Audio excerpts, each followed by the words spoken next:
ಅಂದ್ರೆ ನೀವು ಹಿಂದಿ ಇಂಡಸ್ಟ್ರಿಯಲ್ಲಿ ಇಷ್ಟೆಲ್ಲ ವರ್ಕ್ ಮಾಡಿದ್ರಾ, ಕನ್ನಡ ಇಂಡಸ್ಟ್ರಿಯಲ್ಲಿ ವರ್ಕ್ ಮಾಡಿದ್ರಾ, ಏನು ಭಿನ್ನತೆ ಇರುತ್ತೆ ಅಲ್ಲಿಗೆ ಇಲ್ಲಿಗ?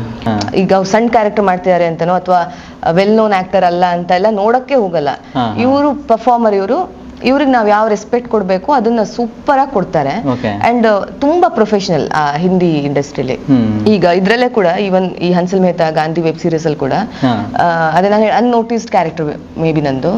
ಲಂಡನ್ ಕರ್ಕೊಂಡು ಹೋಗಿದ್ರು ಬಟ್ ಸ್ಟಿಲ್ ಶೂಟಿಂಗಿಗೆ, ಬಟ್ ಸ್ಟಿಲ್ ಅನ್ನೋಟಿಸ್ಡ್ ಕ್ಯಾರೆಕ್ಟರ್ ಅದು. ಸೊ ನನ್ ಈ ಜಡೆ ಹಾಕೊಂಡ್ರೆ ನನ್ನ ಕ್ಯಾರೆಕ್ಟರ್ ಈ ರಬ್ಬರ್ ಬ್ಯಾಂಡ್ ಎಲ್ಲಿಗೆ ಹಾಕ್ಬೇಕು ಅನ್ನೋದು ಕೂಡ ಅವ್ರು ಮೊದಲೇ ಡಿಸೈಡ್ ಮಾಡ್ಕೊಂಡಿರ್ತಾರೆ. ಸೊ ಅಷ್ಟು ಡೀಟೇಲ್ಡ್ ಆಗಿ, ಅಷ್ಟು ಪ್ರೊಫೆಷನಲ್ ಆಗಿ ಈಚ್ ಡಿಪಾರ್ಟ್ಮೆಂಟ್ ಕೆಲಸ ಮಾಡ್ತಾರೆ. ಇವನ್ ದುಬಾರದಲ್ಲಿ ಕೂಡ ಈಗ ನಾನು ಲುಕ್ ಟೆಸ್ಟ್ಗೆ ಹೋಗಿದ್ದೆ ಮೊದಲು, ಫಸ್ಟ್ ಶೂಟ್ಗಿಂತ ಮೊದಲು. ಅವಾಗ ಅಲ್ಲಿ ಪುಣೆಯಲ್ಲಿ ಆಗ್ತಾ ಇತ್ತು. ಮೇಕಪ್ನವರು ಅವರು ಜನರಲ್ ಮೇಕಪ್ನವ್ರು, ಅಂದ್ರೆ ನನಗೋಸ್ಕರನೇ ಬಂದಿದ್ದ ಮೇಕಪ್ನವರಲ್ಲ.